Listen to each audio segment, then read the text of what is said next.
Welcome back my YouTube channel Umesh Pandey में स्वागत है दोस्तों आपको। दोस्तों आज तारीख हो गई 18 और मैं 16 तारीख को दिल्ली पहुंच चुका था। और सबसे बड़ी बात यह है कि जैसा कि सभी को मालूम है कि मेरे दादाजी अब इस दुनिया में नहीं रहे, तो थोड़ा सा दो चार शब्द अपनी बातें शेयर करने चाह रहा था आपके साथ। और वो मैं बताने जा रहा हूँ कि मैं उन लोगों के लिए वीडियो बना रहा हूँ जिन लोगों को हमारे बारे में काफ़ी चिंता थी और जिन्होंने काफ़ी अफवाहें फैलाई। तो उनसे मैं अभी भी ये कह रहा हूँ कि अफवाहें बिल्कुल ना फैलाएं। तो मित्रों, जैसे कि आप जानते हैं कि दादाजी हमारे नहीं रहे और हम यहाँ से कैसे स्थिति में हम अपने गांव गए थे और कैसे स्थिति में हमने गांव में अपने दिन बिताए 15 दिन लोगों के अफवाह के बीच में। बहुत गुस्सा भी आ रहा था, हंसी भी आ रही थी। तो दोस्तों, जैसे भी हमारे दादाजी गए, मैं आप सभी लोगों से ये कहना चाहता हूँ कि मेरे दादाजी जो है अपने जी उम्र के साथ गए हैं, पूरी उम्र गुजारी उन्होंने अपना, और पीछे के लिए बहुत कुछ करके गए हैं हमारे लिए, बहुत कुछ करे। शायद इतना इस इलाके में शायद किसी ने नहीं किया होगा जितने हमारे दादाजी ने प्रॉपर्टी जोड़ी और हमारे लिए इतना कुछ किया। तो इसीलिए मैं ये कुछ बातें शेयर कर रहा हूँ आपके साथ। जब मुझे दिल्ली से पता चला कि गांव से फ़ोन आया था कि दादाजी की तबीयत ठीक नहीं है और आप गांव आ जाइए, तो उनसे एक दिन पहले मैं गांव, जब वो गुजरे थे एक दिन पहले मुझे गांव पहुंचना था। तो किसी कारण क्या, मैंने अपना कोरोना टेस्ट कराना था और रास्ते में टेस्ट मांग रहे थे, तो मैं इसके वजह से नहीं जा पाया। तो मैंने 30 तारीख या 29 तारीख को मैंने अपना कोरोना टेस्ट कराया और उसी अगले दिन मुझे 3 बजे मॉर्निंग में गाँव जाना था। तो उससे पहले ही शाम को 5:45 तक हमारे दादाजी जो है एक्सपायर हो चुके थे। तो जैसे ही वो एक्सपायर हुए तो 6 साढ़े 6 बजे हमारे पास खबर आई थी दोस्तों, और मेरा प्लान बन गया था फिर रात को 12 बजे जाने का। अगर मैं पहले जाता तो 3-4 घंटा मेरे लिए रास्ते में वेस्ट करने पड़ते। तो मैं 12 बजे यहाँ से गया, अपने भाई भी गुड़गांव से आ गया था, उसको भी साथ में ले गया। करीब 1 बजे हम गाजीपुर बॉर्डर हमने पार किया था। कुछ पुलिस वाले वहाँ पर रोक रहे थे, उनको मैंने बताया कि मेरे पास कोरोना टेस्ट भी है और किसी इमरजेंसी में हम गाँव जा रहे हैं। तो उन्होंने बोला जाओ। तो हम सीधे गए और 7 बजे हम जनरल पहुंच चुके थे और वहाँ पर एक कप चाय पिया, क्योंकि थकान बहुत हो गई थी और लगातार चल रहे थे। और 7:30 बजे मैं अपने घर पहुंच गया था। घर जाके जैसे ही जो शमशान जाने का जो काम था वो शुरू हो चुका था और मैं उसमें शामिल हो गया। अपने दादाजी का मुँह भी देख लिया, बहुत ही अच्छा हुआ, किस्मत वाला था मैं। तो साथ वो सब कुछ काम किया और उसके बाद फिर मैं क्वारंटाइन में रहा, अलग रहा परिवार से अपना, क्योंकि परिवार में उस समय चाचा ताई चाचा इनको सबको हल्का हल्का बुखार था। तो जैसे लोगों को शक हुआ वैसे मेरे को भी शक था। हो सकता है भाई आजकल कोरोना भी हो सकता है, तो अच्छी बात है अगर सभी लोग अलग अलग रहें और मेंटेन करें अपने अपने को, तो अच्छी बात है। तो मैंने भी वैसे ही किया, तो सभी को करना चाहिए।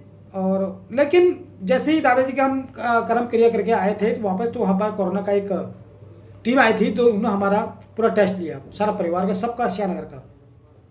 कुछ लोग श्यानगर में ऐसे थे वो वहाँ पे नहीं आए और उसके बाद वो चले गए थे। हमने बोला रिपोर्ट कब आएगी, उन्होंने बोला 2 या 3 दिन के बाद आपके उसमें आ जाएगा, मैसेज आ जाएगा। मैसेज आया नहीं, मैसेज आया 14 तारीख को। ये कहानी आपको मैं बताऊँगा पूरा, और थोड़ा सा वीडियो लंबी ज़रूर होगी दोस्तों। मित्रों, आप ज़रूर देखिएगा शुरू से लेकर अंत तक, और फिर मुझे कॉमेंट द्वारा ज़रूर बताइएगा आप। तो दोस्तों ऐसी थी। तो फिर उसके बाद घर में आया, मैं अपना अलग कमरे में रहा। मैं अपना बिस्तर यहाँ से लेके गया था, जैसे कि स्लीपिंग बैग वगैरह मैं अपना पूरा सामान ले गया था। जैसे कि आप लोगों ने मुझे वीडियो में कई बार देखा होगा, मैं रास्ते में टेंट लगा के सोता हूँ, तो वही सामान सारा मैं अपना ले गया था। उसी बीच में जब मैं देखा 2 दिन के बाद व्हाट्सअप ग्रुप में देखा, तो व्हाट्सअप में पढ़ रहा था, लोगों की अफवाहें बहुत ज़्यादा फैल रही थी कि श्यानगर में इतने लोग हो गए, श्यानगर में ये हो गया, श्यानगर में हो गया। तो मैं सभी लोगों के क्षेत्रवासियों से ये कहना चाहता हूँ, यार आपने श्यानगर को ऐसा बना दिया जैसे कि वहाँ कोई जहर वाला हैजा फैल रखा हो। सबको सर्दी जुकाम था, हल्का बुखार आया था, और दादाजी को तो वैक्सीन लगाने के कारण बुखार आया था। उनका टाइम हो भी गया था, काफ़ी कमज़ोर भी हो गए थे, खाना पीना भी छूट गया था उनका। तो बुखार आया और उनको 2 ग्लूकोज की बोतल चढ़ी, तीसरे ग्लूकोज में उनको सीधा प्राण छोड़ दिए, और शुगर भी उनका हाई लेवल था। तो दोस्तों इस वजह से उनकी मौत भी हो गई, और लोगों को बहाना पता नहीं क्या मिला, भगवान जाने यार। इतना गंदा माहौल बना दिया, अफवाहें फैला दी, श्यानगर में ये हो गया, व्हाट्सअप 2-4 दिन हम भी चुप रहे। जब ज़्यादा ही कुछ होने लग गया तब फिर जिसपे व्हाट्सअप पर हम पढ़ रहे थे उसको फ़ोन किया, वो कर रहे जी हमको शालदे से खबर मिली है। तो मैं आपको एक बात बताना चाहता हूँ, अगर सभी लोग ये वीडियो को देख रहे हैं बुरा मत मानना, मैं किसी की शिकायत करना नहीं चाहता हूँ क्योंकि माहौल ऐसे था। शालदे में दर्शन जोशी जी का नाम बहुत बार बार आ रहा था। दर्शन जोशी जी शायद मैंने सुना है कि शालदे के व्यापार मंडल के अध्यक्ष हैं, तो उन्होंने भी कहा कि श्यानगर मत जाइए, श्यानगर को लॉक कर दीजिए, फलाना है सुना, मैंने सुना है बात, देखा नहीं सुना है। अच्छा किया उन्होंने भी, वो भी महान आदमी हैं और अध्यक्ष हैं पूरे बाजार के, उनको भी ठीक बोला। मेरा भाई शालदे कुछ मेडिसिन सामान ले गया था, उसको भी 2-4 बातें सुना दिए और भाई चुप रहा, वो आ गया घर को वापस। और फिर अगले दिन हमने कुछ मेडिसिन, कुछ फल फ्रूट, आप तो जानते ही हैं कि गांव में जब कोई ख़त्म होता है तो 12 दिन तक तपस्या करनी पड़ती है, मतलब तपस्या ही मान के चलो, एक टाइम खाना वगैरह वगैरह जो भी है वो किया। तो हमने कहा कुछ फल फ्रूट या ड्राई फ्रूट कुछ खा लेते हैं, तो कुछ मंगा लेते हैं। तो हमने अपने चाचा के लड़के को 2 शालदे भेजा। शालदे में दर्शन जोशी जी और ये करण दुकानदार जी हैं, इन लोगों ने थोड़ा सा बोल दिया होगा यार तुम शालदे में क्यों आए, और कोरोना हो रखा है श्यानगर में, ऐसा नहीं आना चाहिए, आप जाइए। तो बच्चे फिर वापस चले आए, हमसे बोल लेते यार ऐसी बातें बोले, तो हमको बुरा लगा। लेकिन मैं उन लोगों से ये बात ज़रूर कहना चाहता हूँ कि बुरा ना माने, कि अगर आप लोग ये जानते थे कि वहाँ कोरोना का माहौल फैला है तो प्रशासन को जगाना चाहिए था और कुछ हमारी भी बातें सुननी चाहिए थी आपने। और वहाँ के लेके सामान कौन लेके आता, कुछ सामान की व्यवस्था कराए थे, कुछ कराए थे, तो हम भी कहते यार चलो ठीक है, सामान को पूछने भी नहीं आ रहा वहाँ, तो हम तो ऑटोमेटिक हमको बाजार की तरफ दौड़ना ही पड़ता क्योंकि हमारे को सामान की ज़रूरत थी। हमारे को सामान की इतनी ज़रूरत थी कि क्या बताऊँ, लेकिन उतना सामान मिला भी नहीं और हम चुपचाप फिर भी हमने सहन किया, हम घर में रहे, ठीक है।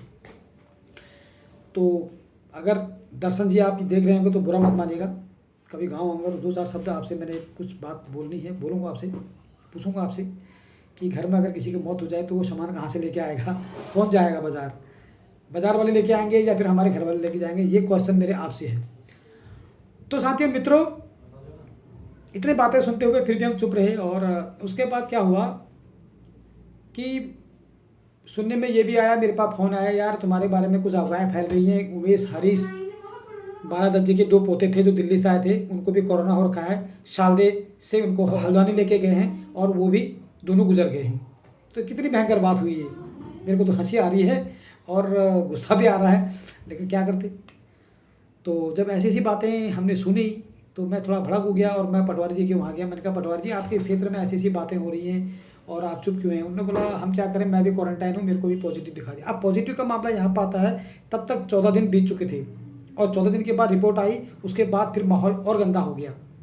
तो जो हमारे चाचा चाची और कुछ श्यानगर के 2-4 लोग और भी थे, उनको जो हल्का फुल्का बुखार हुआ था वो तब तक सब ठीक हो चुके थे, सब खेतों में काम कर रहे थे, बहुत बढ़िया।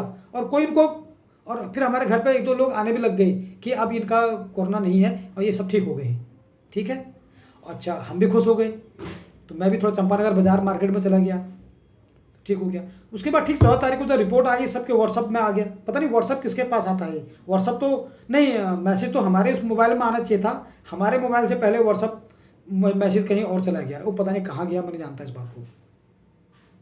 जब व्हाट्सअप पर हमने पढ़ा कि शालदे में इतने लोग बीमार पड़े हुए हैं, इतने लोग, सबका नाम आ गया वहाँ, तब मैं एकदम से रह गया। मैंने कहा ये नाम कैसे आ गया।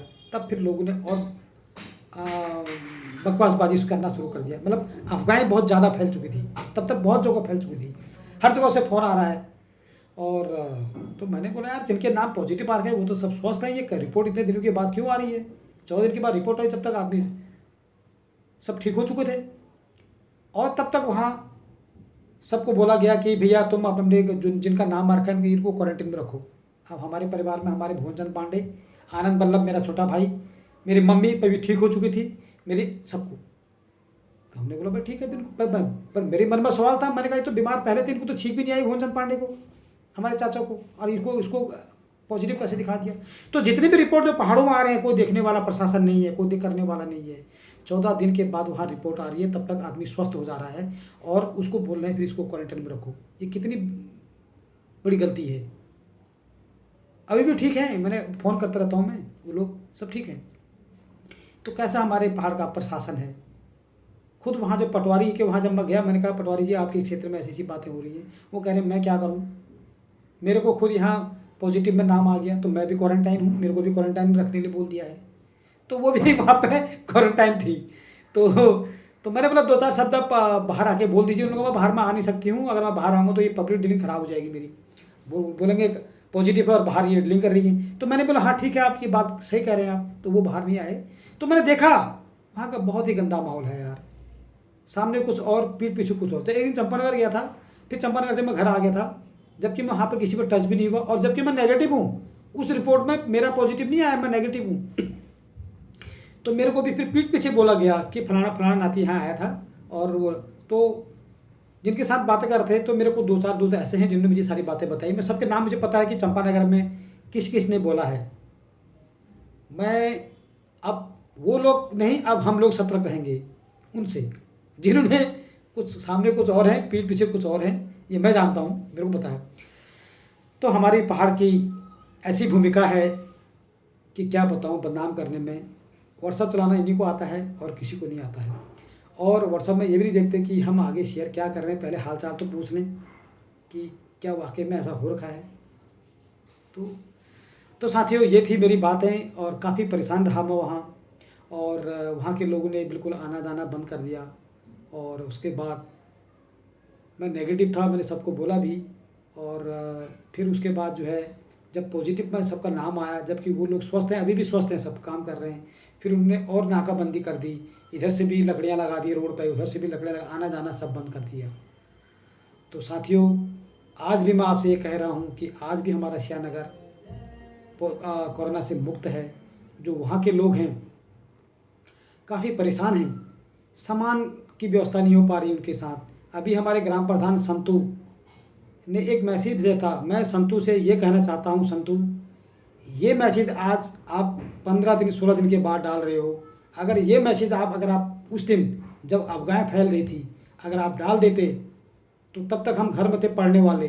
बाकी लोग शायद मैसेज पढ़ने वाले श्यानगर में बहुत ही कम लोग होंगे जो आपके मैसेज को पढ़ पाएँ। तो संतू से मेरी यही है मेहरबानी कि अगर आप कुछ समझते हो श्यानगर के बारे में, तो आप वहाँ पर जाइए, अनाउंसमेंट करिए। अगर आपको डर लग रही है घर घर जाने में, तो दूर से बोल दीजिए कि आपको सामान की क्या व्यवस्था है, क्या क्या सामान आपको चाहिए, तो उनकी दूरियों को जरा दूर करो। ये बाद में बोलने से कोई फ़ायदा नहीं है।